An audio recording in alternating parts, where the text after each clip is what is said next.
Welcome to the Linguistics Show, where we talk about life, love, and everything else. There's always something to talk about with this couple, so you never know what may come out of their mouth.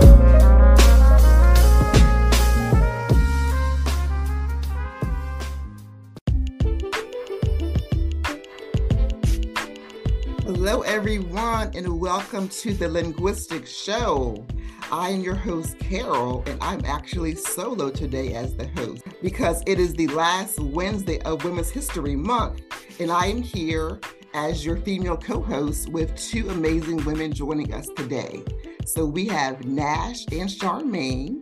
Just tell us about who you are, and then we'll go ahead and jump right in. So let's start with Nash. Hi, thanks for having me. I'm Nash Rose. I'm a Brooklyn-based stand-up comedian, singer, songwriter, and podcaster. And Charmayne. Hi, I'm Charmayne. I am a mother. I am a wife. I am a community engagement specialist, and I love empowering women. Awesome. Thank you so much. And so with this being March and Women's History Month, it was so important for me to end this month with two women who are doing, again, great things in their various fields. And so I gave it some thought. The thought lasted maybe like 5 seconds of who to ask, because it was hands down, no question. Let me ask Nash, who's actually the host and producer of my favorite podcast, which we'll get into shortly. And Charmayne is the founder of a women's empowerment movement that is about 40,000 women strong. And so I think that is an amazing feat for both of you. And so there was no doubt in my mind who to ask. And so we'll go ahead and jump right in. And so y'all can feel free, of course, to chime in as needed. This is not anything formal. We'll have free-flowing conversation, but I wanted to just find ways and just to uplift women from both of your points of view, and mine too.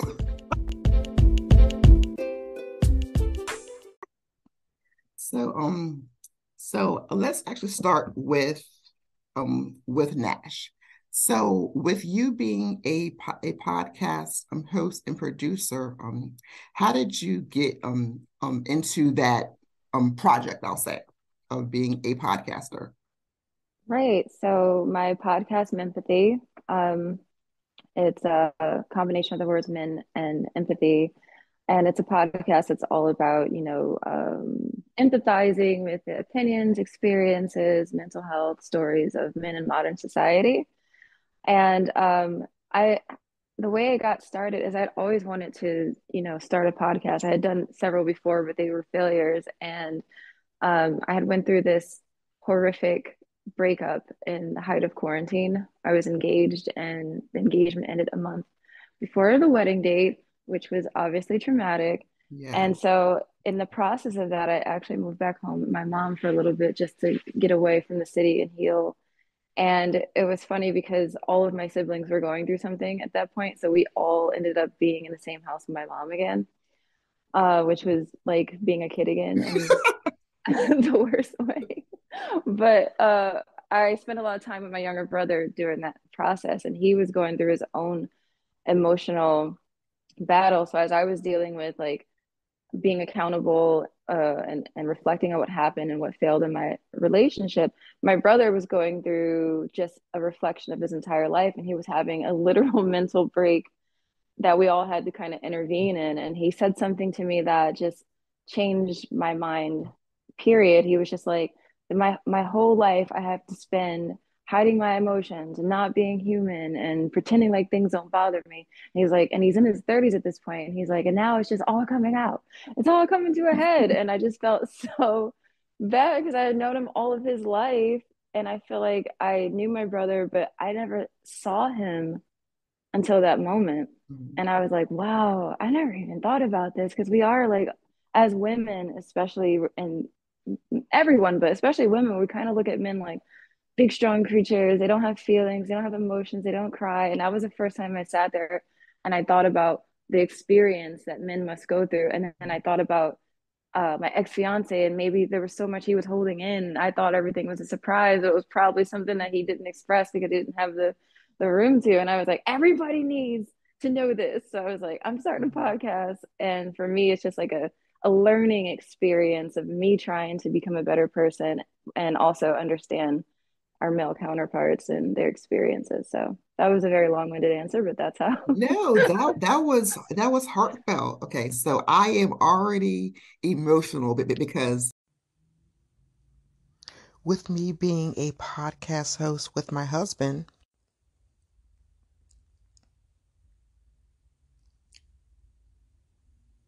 because with me being a podcast co-host with my husband,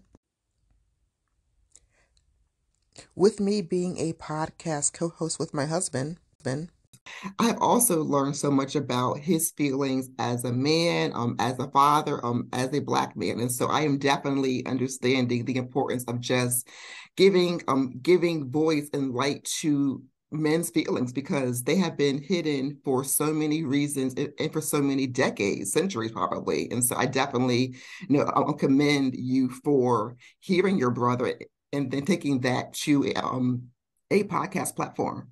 I love it. And so I am teary-eyed. I'm like, my eyes are burning already. We just started. That had to be like really enlightening for you to like be married so long and then you do a project and you're still learning about this person that you know. Yes. We have been married, it will be 19 years in July. And I have learned so much about my husband this year and last year. I'm like, this is amazing. And so, well, congratulations. You guys had a life sentence. That's a big deal. He's actually out doing parent duty, doing drop off for track practice right now. So he is not even here to even hear all these nuggets. So he'll hear it later on the episode.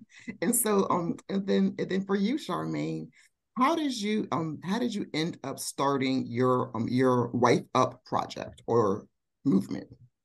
I always love the story. It's a whole movement right now. It's right. I always love the story behind women. I'm tearing up too, Nash, because it's always a personal story that creates this like beautiful movement or this opportunity for a lot of people to be able to look in, but they really don't know, the inside. And so thank you, Karal, for this opportunity. And so similarly, I had just gotten married and I only had my parents to look up to. My parents, I think at the time, they had been married for about maybe going on about 30 years of marriage, which is a long time. Yeah. And they didn't have a perfect marriage, but that was the only marriage that I was exposed to. All of my friends, they were single.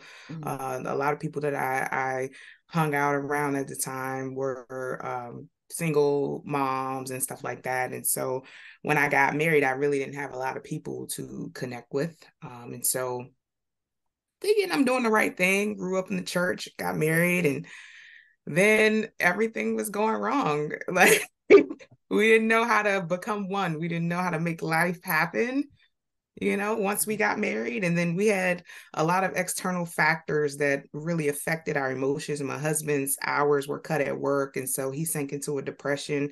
And my brother, he was incarcerated. And so I was emotional in addition to trying to learn how to now live with someone who I said I do to. And so, me trying to do things in a way that I thought I knew, I was ready to end the marriage. I was just like, I'm done. I don't see a way out. We aren't in the honeymoon stage that I thought that we should be in. And we were only 6 months married at the time. So I went to my pastor and I just asked him, like, was there anything for women? Like, I see you doing all this stuff for men, but like, is there anything for women? Because I need some women who are married, that we could be able to connect and we could share stories. Because I feel like I'm alone in this. Somebody that has and so he was like, share wisdom. Right. He was like, no, but you should do it. And I'm like, what? No. Pastor is a pusher. So I had just saw the movie War Room, Mhm. and how that woman prayed for her husband. And so I was like, what if we did this for marriages, so I created what was called the WifeUp challenge at the time. And it was a 31-day challenge where you stop complaining about your spouse, that you just really took the time and just really prayed for your spouse, got into the Bible, did devotions, and it gives you a task every day that focused on the love languages. And so my pastor supported me in launching that, and it grew like wildfire. I think Yes, we had over exponentially. 5,000 women join that challenge at the time. And so that's really how it started. It started out of my pain and trying to look for a solution and think of other people who may be going through it, and try to give some sense of hope to other people. I love that. And you I had love me that. had me I love tearing up too, that. Charmaine. And just And the most beautiful things are created from pain, aren't they? Yeah. yes, I love I just wanted to say I love how you put that when you said like once you were married you didn't know how to make life happen. That Mm-hmm. is such an accurate way to describe a lot of people not understanding expectations versus reality. Yes. yes, because I mean, like when you get married, like there were so many women and men as well, maybe who look at it as this big day, as a shiny object, as this photo op, but it is so much more than just a wedding day. I mean, marriage is sometimes a lifetime, sometimes shorter, but it is more than just the planning and the coordinating. It takes work, and Mm-hmm. like with you, Nash, like with you having a wedding plan, but then I'm not. I'm getting married. Was that something that you actually think saved you, opposed to being married to someone who may not have been the best fit? That's a really good No, question. that's a great Absolutely. question. Absolutely. In retrospect, I'm very happy that things ended and not so much in the sense of like, oh, I got saved from a whole Mhm. really forced me to Oh, really look at myself and change. And I'm still making mistakes. Like I still do. I'm like, wow, that was really wild. But mhm. in comparison to who I was and didn't realize who I was at the time, it just really gave me a sense of just self-reflection and accountability. And I'm still making mistakes, Yeah. but I would it's a journey. It is. No It's a one is journey. perfect. always I tell mean, women that it's best to work on yourself before you get married, because marriage is a mirror. It's a huge mirror, and it shows every single thing that you did not deal with, especially if you had some, they call it ACEs, adverse childhood mhm. experience, and you're dealing with Ding trauma me. that you really haven't healed from, right? Like all of that, when you're in a Wow. marriage, it just brings it out and it just magnifies it. And so not only are you trying to deal with yourself, but now you said I do to whatever your spouse has, right? Mhm. So if you got two people that haven't dealt with your issues, now it's just like a Like a bunch of bunch of issues. chaos. Yeah, it's a bunch of issues, and yeah, but it's definitely a learning process for us as women. So whether you're engaged, whether you're dating, whether you're married, even single, I definitely agree with you. You know, just to know know who you are as a woman before you get into something long term, if possible. But I Mm-hmm. actually Yeah. want to go back to both of you, Charmaine and then Nash, for with a wife up challenge. When did that start? That started in 2016. I got married Okay, in 2015, okay, April 4th, 2016. 2015. And around October is when October, November is kind of when everything happened, when I really wanted to just end my marriage. And so then I just put in a lot of work that last quarter of the year.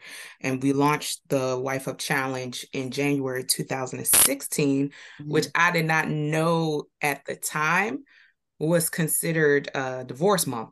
And so that Oh, Wow. is okay. when the I didn't highest know that files of either. divorce happen. Synchronicity. Yeah, the highest files of divorce happen in January because a lot of people are trying to start the new year right. Right. And so they file it in December.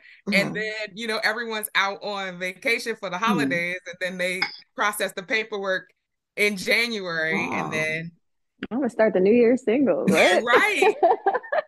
when I tell you, when we launched that challenge, it grew like wildfire. And I was like, why in the world? And then doing research later on, it was like, oh, because like everyone's filing for divorce in January. That's I why. had no idea that was the highest month of divorce in the US, at least. For you, Nash, with the podcast, when did they actually start? Because I know when it started, but I want you to also tell us when it started.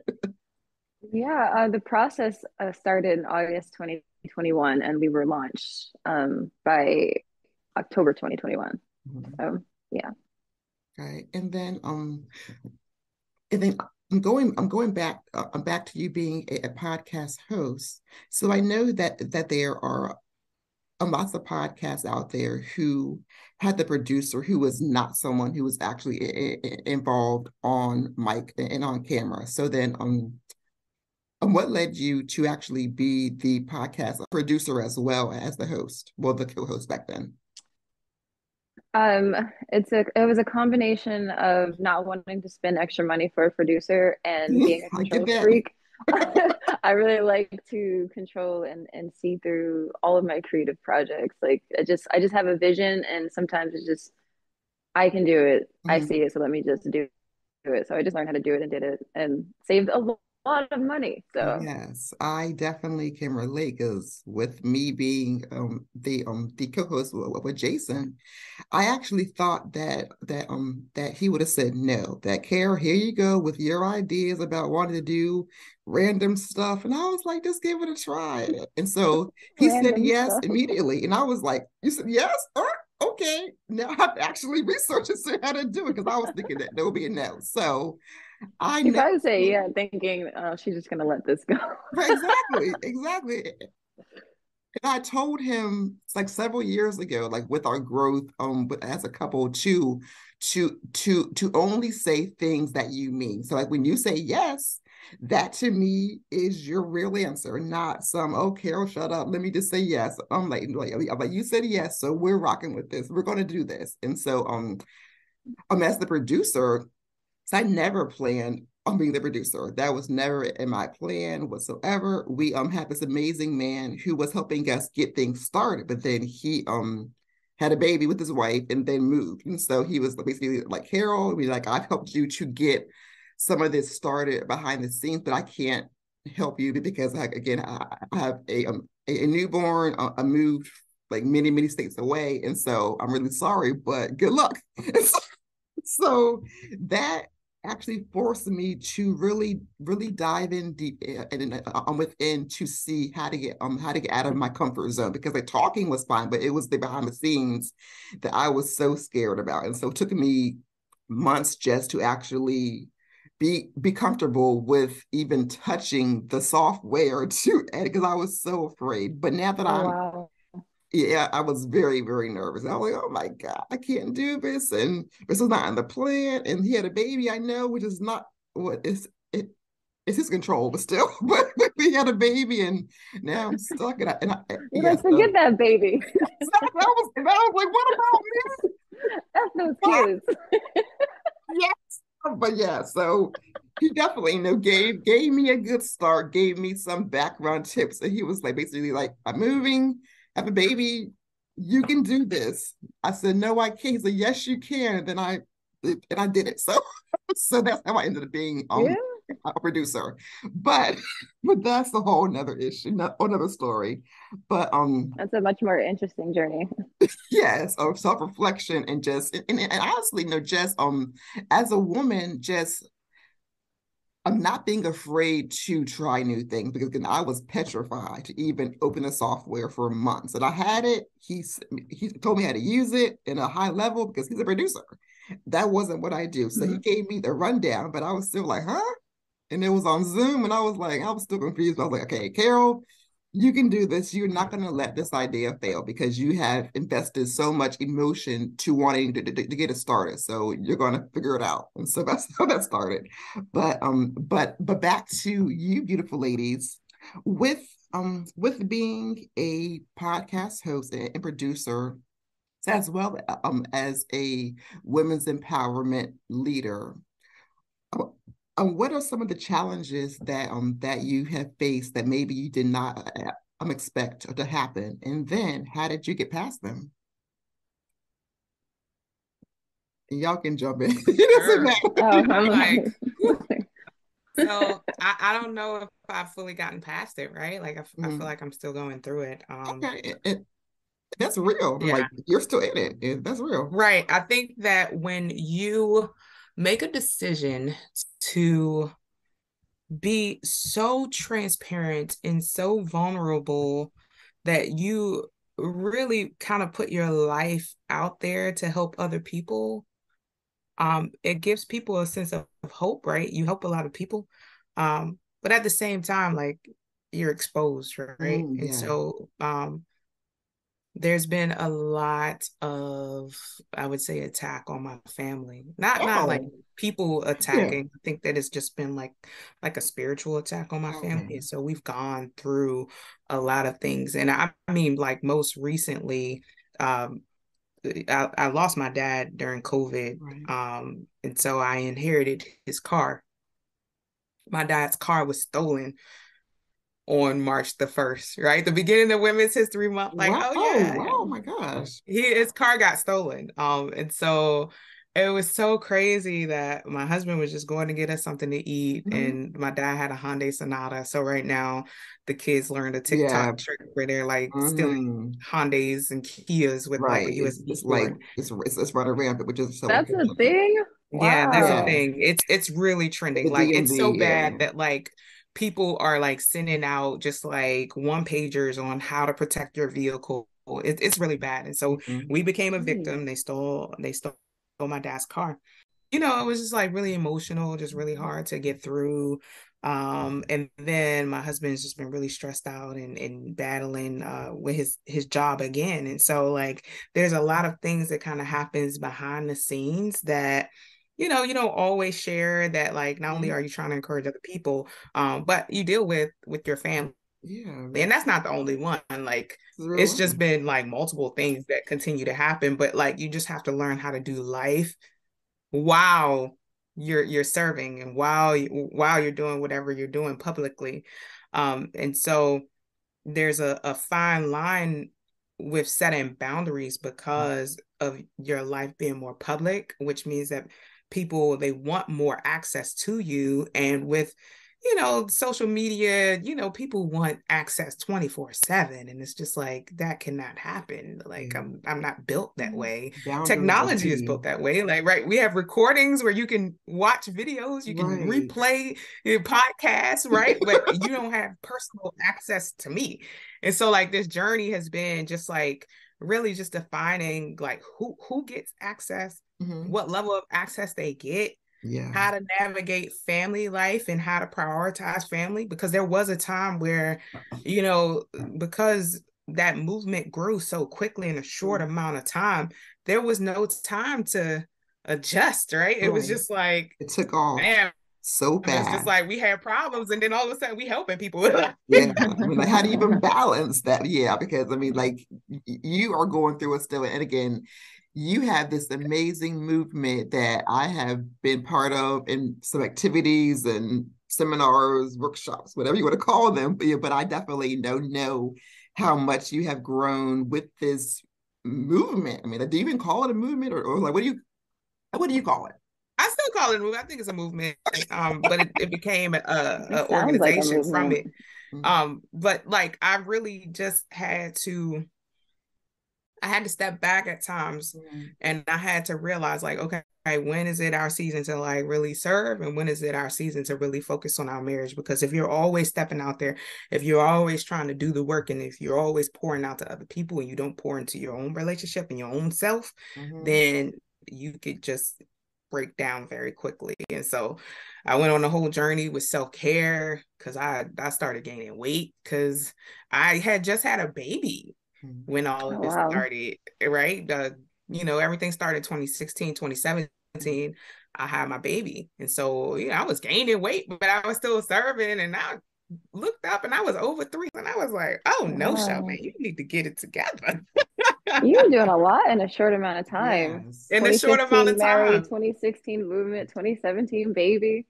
Right. Right. And That's I lost weight. powerful. I lost about 120 pounds. So I really had to step back and give myself the same love that I was giving to everyone else, focus on me, make sure that my health was good. Cause I was like, I want to be around for a long time, Yeah, for your family. So I had to prioritize my health. I had to prioritize my marriage. And so I'm happy that I have learned that. But it is still challenging, like when those moments come. Mhm. And they are challenging moments because I think for people who aren't used to serving in whatever capacity, I think that when challenges come, naturally you kind of want to draw back Mhm. and you just want to seclude yourself. And so it takes a mature person to kind of look beyond what is happening and say, regardless of what's going on in my personal life, if this is just an attack to stop me, I'm going to push through that and I'm going to keep going. Yeah, And so like a lot of people don't know perseverance. that my car was stolen, right? Like even talking now, like you wouldn't know like all that stuff is happening. Yeah. I'm still able to smile and I'm still able to serve through it. And thank God that I just got called yesterday and the car was recovered. Wonder, okay, because I was Oh, going to ask you that's that later, like amazing. Yeah, it just got offline. I recovered. was So going to ask I'm you really that. grateful, Me That's right? too. so good. That's so good. I was worried. Yeah, it all worked out. I mean, I went 16 days without a car, but it all worked out. Yeah, But I but you mean, made like it's, for some people that, when that type of moment happens, they'll just be like, it could no. have broke them. Yeah, but And like I've you learned that over persevered. this time, like sometimes it's just a test of your character to see like you, Carol, are you serious about doing this? Like when some type of challenge comes, are you going to stop and be like, okay, well, I don't have help. My producer, he left, he had a baby, he moved. Like, am I Right. going to stop? Or am I going to All the continue to reasons. find a All the way and I'm going reasons. to push through because I believe in what I'm doing? Yeah. And so that is a journey that whatever it is that you're doing, if you're listening, like you have to go on that self-discovery and decide like, all right, am I just doing this for the clout? Am I just doing Mhm. this just for public recognition? Or do I really care about the why behind what I'm doing? And am I willing to push through it? And so that's what I've learned. Yeah. You got me all teary-eyed again, Charmayne. Oh, that was good. That was good. That's powerful. Yeah, that is, yes, so powerful. And It's just the called power of, perseverance. yes, the power of perseverance. And so both of y'all had me emotional. For you, Nash, like with the podcast hosting and the producing as well, what have been some of the challenges that maybe you were not expecting? Not nearly as not as in depth as what you went through, Charmaine. I think for me, I've been doing stand-up comedy for almost a decade now, so I'm used to that aspect of exposing yourself. Mm. And we expose ourselves a lot in that podcast. At least we did, and I will going forward. But Mm. the thing I didn't expect though was I'm thinking I'm just gonna create this platform so we can hear men and Mm. try to understand these foreign creatures because I still don't understand them honestly. But two things I didn't expect. The first one was now it's not all women, but I say a lot of women didn't really like the podcast. They felt like I was being anti-woman. And What? Tell us yeah, your no, biggest fan. What? but I have it's crazy because that we have women that are like diehard fans and Mm. like tell us, oh, I listen to this with my son and my Yeah. boyfriend and I share it. And then I have women who are like, this is anti-women. This is you're I forget the phrases, but like you're empathizing with these toxic behaviors. And I'm like, what? So I didn't expect that. And I try hard to keep I feel like I keep a pretty diplomatic approach to it. I'm Mhm. just listening, I'm learning. I have my disagreements, but at the end of the day, you can't tell someone their perspective and their truth is wrong. It's their experience. So that was the one challenge that I'm just like, I'm still trying to figure out. There's a little level to it of like, I just can't care that much because it's Right. not really, at the end of the day, it's not for you. If it can help you too, that's great, but it's for men. Right. And they're gravitating to it because we're clearly talking about in a way that they understand, and that's the most important. And then the second challenge is like because I do the podcast, some people tend to think that that means I'm an expert with men and how to handle men and how to talk to them. and how to treat them. And it's like, no, like that's why the season coming forward, I'm gonna make it extra known. Like I am not an expert. I make mistakes. Like if you listen to any episode, you hear the stupid things that I do, but I just kind of want to separate a little bit more of that because it becomes too much. Like people start looking to you like, aren't you supposed to know this? Aren't you? Don't you have a podcast about men? I'm like, yeah. Did you listen to it? I don't know what I'm doing. I'm like, I'm trying to learn. Like what? So those are two things I didn't expect because, and it's interesting. Like if you do, and I had to think about it because when you look at other people, when somebody is like consistently on a topic of any realm, we tend to be like, oh, they're the expert in this topic. Right. Oh, Yeah. they're like, they know what they're doing. And then like, I gotta do like a reverse. Like because I don't know what I'm doing, here's a platform. So yeah, Figure that out. you Yeah. learn. I feel you on that one. I 100% agree. I mean, because it's similar to WifeUp. Like a lot of people look to me as being the expert on marriage and stuff like that. And it was like, listen, I created a platform for people who may be inexperienced, who may be engaged, looking for people to connect with, who may have had 30 plus years of experience with marriage, where all we can get together and we can help one another. Like Right. I am not the Yeah. expert. Like, don't look to me for that. It's all I about don't even want that responsibility empowering. at all. I'm gonna make a mistake. It's gonna be a headline someday. I'm like, I never said I was perfect. Right. Yeah, we are all learning in our various areas. And so we kind of touched on it already, but I want to do a little bit deeper. So with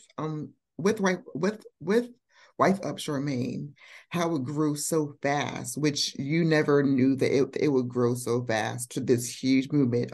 I'm starting from your pain, which I think is amazing. You know, that number one, you had the courage to even start this back in 2016. And number two, that you have had it going on for going on what, 6-7 years pretty much. And so like you didn't even waver on, okay, this is done. My marriage is growing. So like someone else take it over. It's like I know that you have help with the movement, but like you still are the one who is the face of WifeUp. So I think that's amazing, you know, that you're still going strong.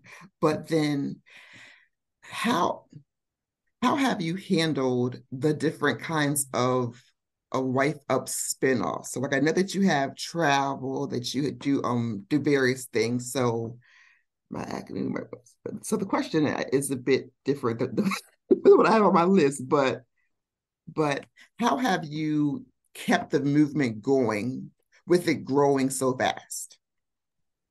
I realize that you have different audiences, right? And I think about myself and I think about like what it is that I needed at different times. And so yes, it's one thing to be able to do like marriage stuff, but I also realized when I was on that self-care journey that like you just need things for women, right? Like you just need that. Let's get together. Let's unwind. Let's not even talk about marriage. Let's just focus on us type thing. And so we were doing like the WifeUp sleepover. We would have like different opportunities for women to get together. You don't even have to be married. If you just want to hang around some married folk. Married, single, maybe right. You don't even divorced. have to, right. You could be single. You could just be like, one day, I just want to be married. You're and like, he's coming. I'll be like, girlfriend, you need to go to a sleepover then. Come on.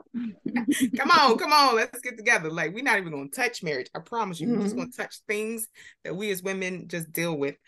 And so that stemmed like from a lot of just self-reflection of just like just the different things that I needed, just as a wife, a woman, a mother, and because we wear so many titles, and like if we're working, then if you wear a title at work, like then you got another title that you have to do, and so we pour out. But I really branched off and I really wanted to do something that poured back into us. So that was one thing. But then I also understood that like we did need to do things as couples, right? Like some things is just like wife empowerment, just like specifically like this is how you could show up differently in your marriage, especially if you've been in a place where you're complaining and you're hoping how to change that. So that's how WifeUp started. And then I did like the women thing, like, okay, we need to pour into the woman. But then you also need some couples things. And listen, my husband is a different type of man. Like, Nash, like he was one that just did not, he wasn't going to sit at any type of marriage retreat. He wasn't the one that was just going to show up to anything. He has a little bit of social anxiety, and he's like, listen, like, either be real or just don't show up. Like, I need to be around some real people. Right. And so, like, his perspective allowed me to really operate outside of the box when it came to like designing things for couples, because all of my couples events was kind of catered to the Bobby Carters, to the guys who really didn't grow up in church, who didn't want to sit in a bunch of seminars all day, who, if they did sit in seminars all day, would go to sleep or would just be bored and just like tap this, out. like, right, like, okay, folded. my wife is Okay, here. I'm I'm just here. gonna please my wife.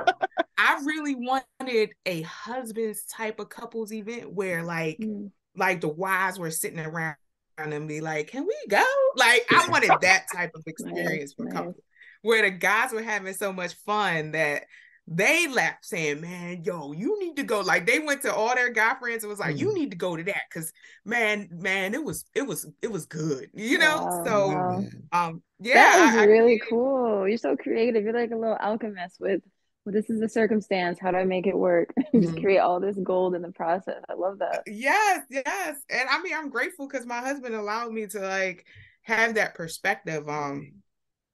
It also helped that I grew up as a only girl, so I had a lot of experience. I have two older brothers, so I have a lot of experience like with men.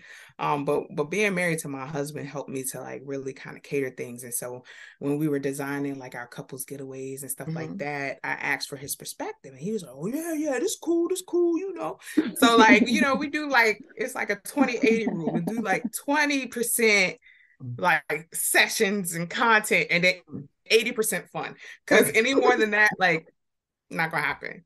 That's and good. Every time we've had it, it was always the husbands. I loved seeing the husbands get together, and I'm not talking about just like people we've grown up with all our lives and the husbands just getting together. I'm talking about complete strangers who met at this event. The husbands got together and they had so much fun engaging with one another that the wives was like, we got to go. Like, like, come on, Bobby, Jason, let's go. or whoever the guys were.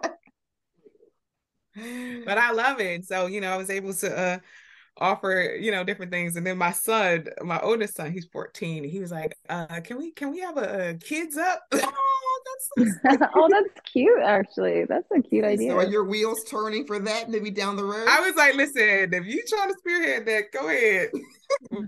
We can do it. Awesome. Yeah, you definitely are staying busy and balanced. And then for you, Nash, with the podcast Menpathy growing, did you expect it to grow so much in the way that it has? I didn't, actually. I was really, really surprised because I kind of go into projects trying to be as realistic as possible. And I know starting a new podcast, the numbers are supposed to be pretty low. And I think like an average at the time was like for new podcasts, like maybe 25 listeners. And within a month, we were already hitting 1,000 listeners, 1,000 downloads, and it just kept increasing. That's amazing. Yeah, like really, really fast. And people were sharing it and commenting and happily subscribing. And I've never had a project so far that I like people take to in the way that I want them to. But I think because this is such a pure passion, I think like in a universal spiritual tone. I always got to go spiritual, but I think it's because like it's coming from such a pure place within me that is actually helping people. And I think that's the key to things actually becoming successful versus our egotistical desires of like a music song or something like that. Exactly. But yeah, it's just always nice to know like it comes from, right, it's something that comes out of your brain and then you manifest it and it touches people and affects people. People are laughing and enjoying it. It's just like, it's a really good feeling, but I didn't expect it. I'm happy. And we're going to video next season. I keep saying we, it's just me and my people that are helping me. I'm a solo host this season, but like we're going to video, and I think it's just gonna get it's gonna grow even quicker, even more. That is awesome. Both of you are doing so many amazing things. And so we have a few more things I want to cover before we wrap up. So as women who are leading change, as the podcast host or producer, or as a women's empowerment movement leader, how have you both grown since you have started these projects? And so whether it's like grown as an individual, grown as a mom, or as not a mom. I just grown, right? Like Yeah, just I've like grown just period. Have you grown period? I've just I feel like holistically I've just grown in different aspects. Whenever you're helping someone, it allows you to look internally to see like what areas can you improve on. And I think the biggest thing for me, I mean, not only have I grown just like technically, like with just figuring out like just different like platforms. Like before Zoom became popular with COVID, like I had mastered Zoom, just doing WifeUp and graphics. And when you start something, you don't have a team, so you kind of just have to figure it out. So I definitely grew with my technical skills in that arena. But just allowing my mind to just be creative. I've definitely grown with just innovation and just strategy and planning. My family laughs at me because like they'll be focused on just like tomorrow, and I'm just like, in 2024, we're gonna like yes, you gotta plan like, for the future. Right. You gotta do it quarter by quarter, quarter one, quarter two, quarter three, quarter four, and then for the next year. Yeah. So I definitely am with you 100% on that, Charmayne, about like growing with your planning and strategy and just the vision. Because my husband and kids know that I talk now in quarters and not just like random time period. I'm like, okay, in quarter one, which is almost over because quarter one is March 31st. It's all like quarter one, we're going to do this. Quarter maybe three is the goal. Quarter four of quarter two may like run it into three. So yeah, I speak now in quarters a whole lot. So they may get aggravated or like, oh my gosh, mom, you're not at work. Yeah, I am at work, because even though this is not my full-time paycheck job, this is something that I'm really passionate about, this whole podcast and my It's Karal Bush brand. So yeah, I'm working, y'all. That's what I tell the kids. Yeah, so it's definitely vision, strategy, and just foresight. I've grown tremendously, and I think that just I've really grown with understanding people and personalities and how to work with different personalities, because you meet so many different people with this type of work. And because what I do is ministry, and so you can't just be like, oh, I'm not going to work with them, like you can't just shut them off. You just find a different way to engage with them. And so I've had to learn, okay, with this type of personality, how do I respond to this type of personality? How do I firmly say no? Right, I had to learn how to say no, and not be in the spirit of people. You gotta learn to say no. It's so important. Yeah, but not burn a bridge. No, just no. Right. In a way that I'm firm, you understand, but we keep the relationship going. Yes. So I've definitely grown in that, because in the beginning I was just like, sure, absolutely, yes, But then you get burned out. I had to cut that off. You're gonna get burned out that way. I mean, yeah, and I did. I was getting burned out for a while.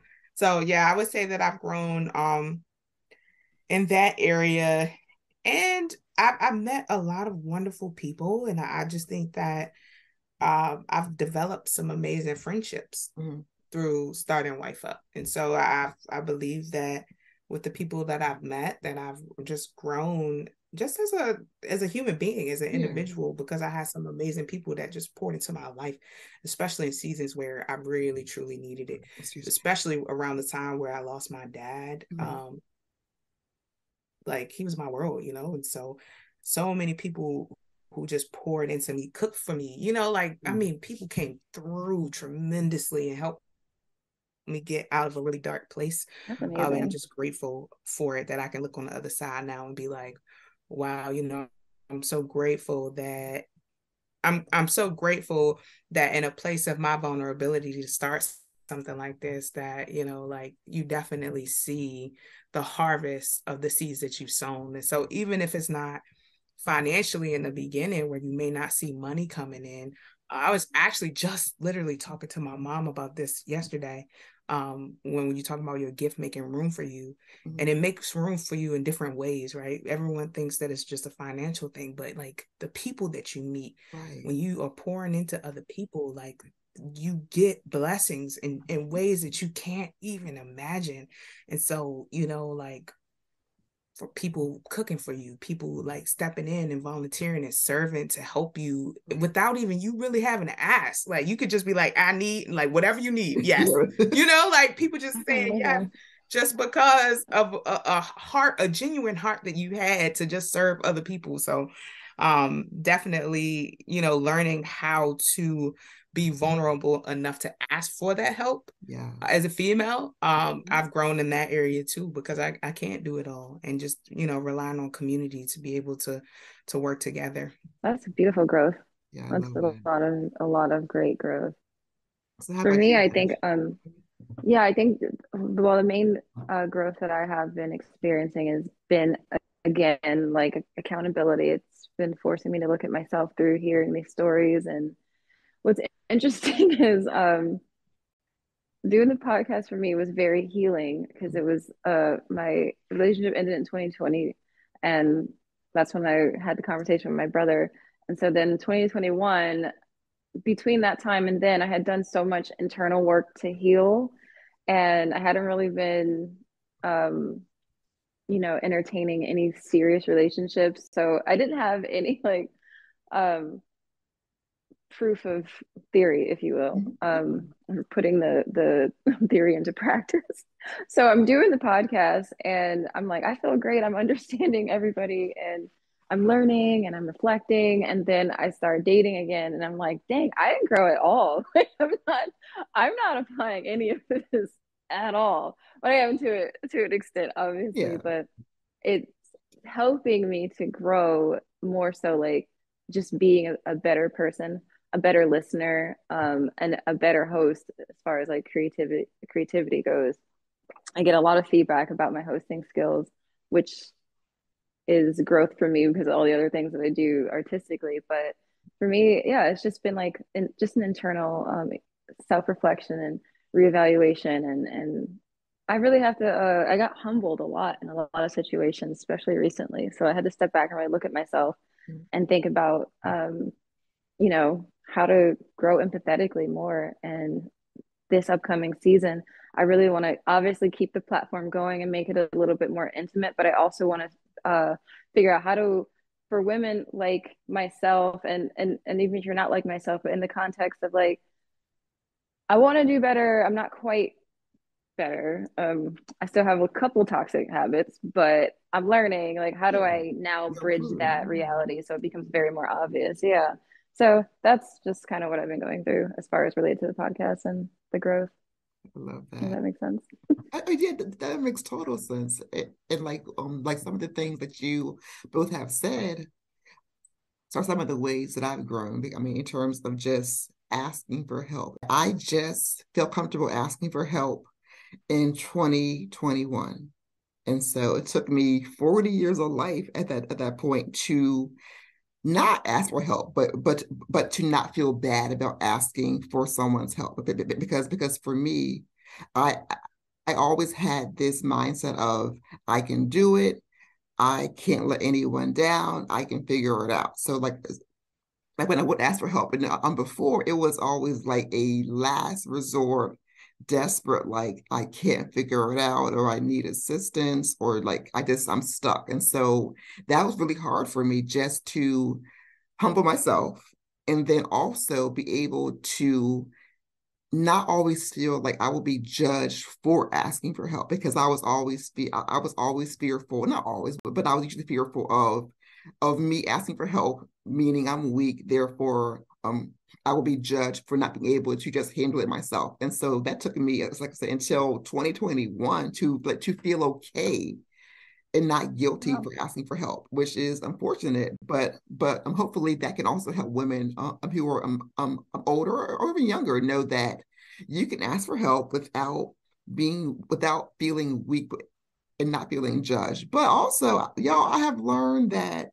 some of these women who I thought were for me and for my marriage are not for my marriage and for Oh me. man, that is a whole other that's a whole other So yeah, that's topic. a whole other topic. You're gonna have to That's exactly. a Yeah. have us come reality. on for That is another a topic. So I reality. have definitely grown in just having having ways to not feel bad about cutting off people, whether you're a woman or a man, because I would feel bad. I'm like, no, they didn't mean that. She didn't mean that. I'm like, okay. I am definitely more open. I see things a whole lot more. So I've grown a whole lot in so many ways. And plus, I'm not afraid to be judged now. That was hard for me. But Yeah. but I want to just get step away from us being podcast hosts and producers and women empowerment leaders. So outside of those items and projects, how do y'all find balance for you as a woman? So like not being a mom or a comedian or a host, but like how do you balance the fun for Nash and Charmayne? Balance as a person. Oh, what is that? No. We're juggling so many things. That part. For me, it's really, really simple. And I have this actually Banksy replica art on my wall, and it says, "When you're tired, learn to rest, not to quit." And that is really my philosophy and how I get balance. If I'm feeling overwhelmed, I will rest. I will be like I'm not doing anything, or I'll only do things that I feel are serving my happiness. Mm-hmm. And for a long time, I used to think you have to be nonstop, nonstop, nonstop, nonstop, and have this kind of mind frame of like you do it for this many weeks and then you could take these days off. And I'm like, it might be Wednesday and I might want to stop doing everything and relax from Wednesday to Sunday and know that when I come back, the world's still going to keep rotating and lose that kind of like the world keeps going with or without you. I'm like, yeah, it does, but also my world will stop if I don't like give myself rest and time. It's just like when you work out and you're working a muscle, you're trying to grow these muscles or you're trying to lose this weight, but if you don't rest, you're not going to see any results. And that's just kind of that's my balance with everything out, like everything in my life now is like when I'm tired, rest. Otherwise, I will quit. Yeah. So I then, love that. what about you? In your music as well, Nash. So like, do you count that as part of your balance, or is that part of your grind? I'll say. I'd say it's part of my flow. So it's like I do a lot of different things. And that's why I really identify the most as just being an artist because Okay. I need to create just as a person. Like that is like um if I feel like if I can't create, I die. I don't think I could survive. So it's just like as the outlets come. So I wouldn't say music is so much for me, like in like, you know what?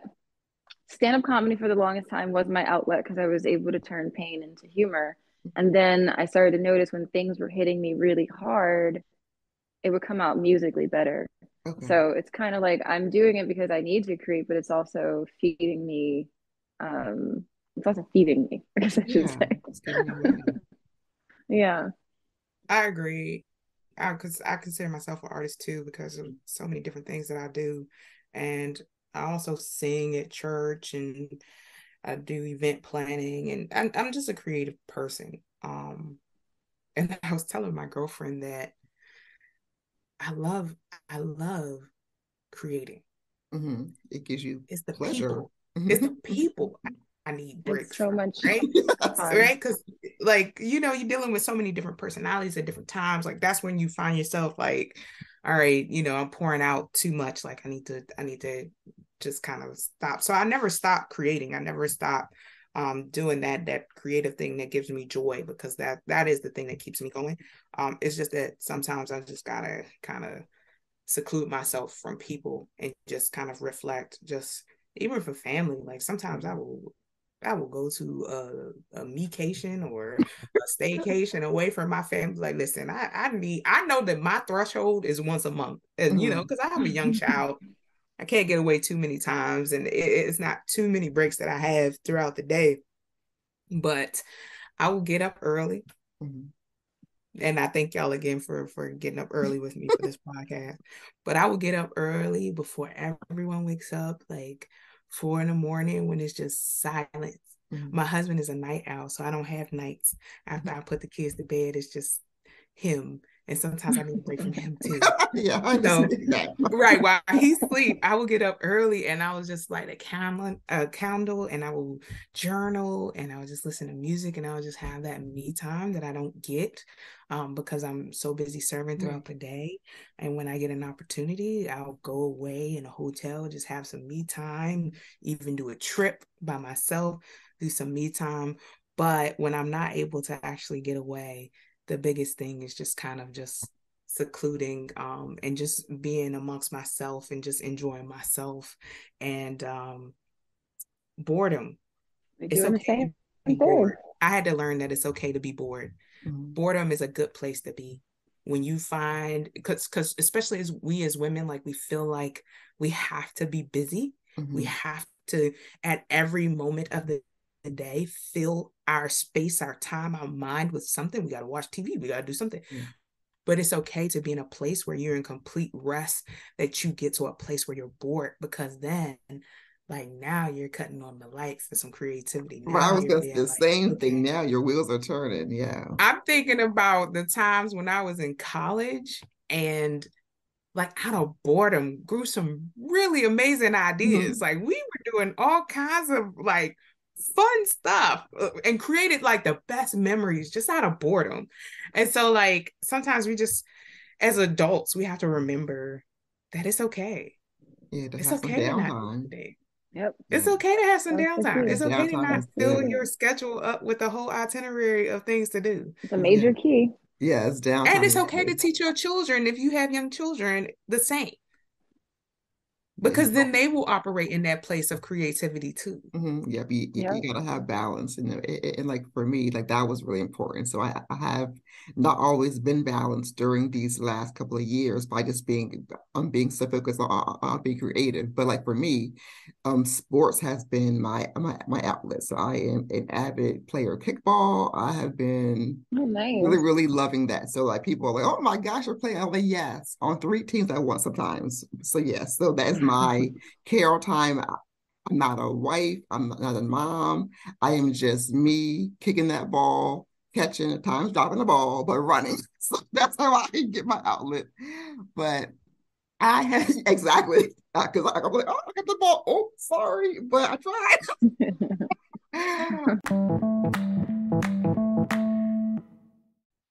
Woo, y'all, again, that was an amazing episode of The Linguistic Show, hearing and learning from 2 beautiful, strong women who are leading change in so many ways. Even though we're women, we are more than just that. We have businesses, other projects. Some of us are wives and moms. We have music, like Nash and comedy. We're doing so much that just makes us who we are. What I forgot to have captured on the recording at the very beginning was how we met. So we talked about it, I know, like in our pre-recording session, but I wanted to just also capture that. And so for Charmayne, we met through one of your WifeUp events.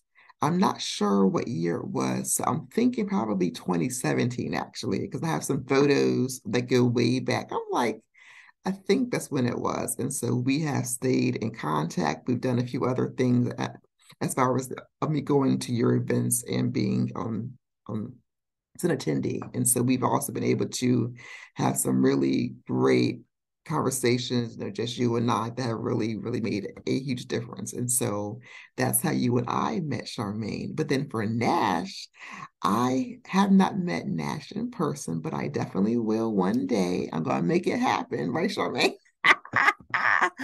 But as y'all heard earlier, Nash is the host and producer of my favorite podcast, which is Menpathy. And so I sent her a DM. Since we're talking in quarters, I sent her a DM. I think it was Q4 of last year, just asking whether she would like to join me as a guest for my episode on just strong women. And so I was thinking, okay, I don't know her, she doesn't know me, but I follow her podcast and I comment on it occasionally on various posts that they would have up. But she may say no because I'm a stranger. And so she said yes, and I was like, oh my gosh, this is great. And so with Charmayne and Nash joining, as y'all heard it earlier, there was no question about who I wanted to ask. It was a matter of them saying yes. And so they both said yes. I have enjoyed our conversation immensely. I had tears, I had laughter, I got enlightened. I thank you all for joining us for the Linguistic Show. So it was actually my first time hosting solo, but I do have my other non-podcast that's solo, but it was the first time hosting this solo. And so thank you both again for joining us for Women's History Month. Do you all have anything that you want to share, like any projects coming up, or how we can find you on social media or on your own websites? Sure. I have season 3 of my podcast is coming out April. I am ready. I'm excited. We start filming next week actually, so I'm like gearing up for that. But yeah, if you could just follow the Menpathy Podcast page, is at Menpathy Podcast, and I have music and all this other stuff going on too, but I just want to keep it on the podcast. That's fine. Yeah, I would definitely put those links and those handles in the description box too. Okay. And how about you, Charmayne? Yeah, you can follow WifeUp Inc. on Facebook, WifeUp on social media platforms, and WifeUpInc.com on our website, and find out what's going on. Right now, my biggest priority has been we're building a house for my mother. So that has been the priority now. So we haven't had any events because like all of our resources are going to that. Oh yeah, family first. And awesome. Right. We gotta get mama settled. And so after that, like we'll be relaunching our different events that we've had. So it's just been a bunch of communicating within the group right now. But we'll be gearing back up very soon because we are closing out this project in I think a month. Well, we'll be moving my mother into her home. So I'm very excited. She'll be so happy, I know. And so thank you both again for joining us, talking about being a woman, being a podcast host and producer, being a women's empowerment leader, but also us just being human. And so I thoroughly enjoyed our conversation today. So thank you all for joining us for the Linguistic Show. As always, you can check us out on Instagram, which is at Linguistic Show. The website is linguisticshow.com. You can also check out our past episodes on Spotify and Stitcher, searching The Linguistic Show. And so we'll see y'all next time. Bye, everyone. Bye. Thanks for having me. If you enjoyed this, like, comment, subscribe, and share to The Linguistic Show. This has been an Ashangali Enterprises production. Co-produced by Naomi. Music by Brassville.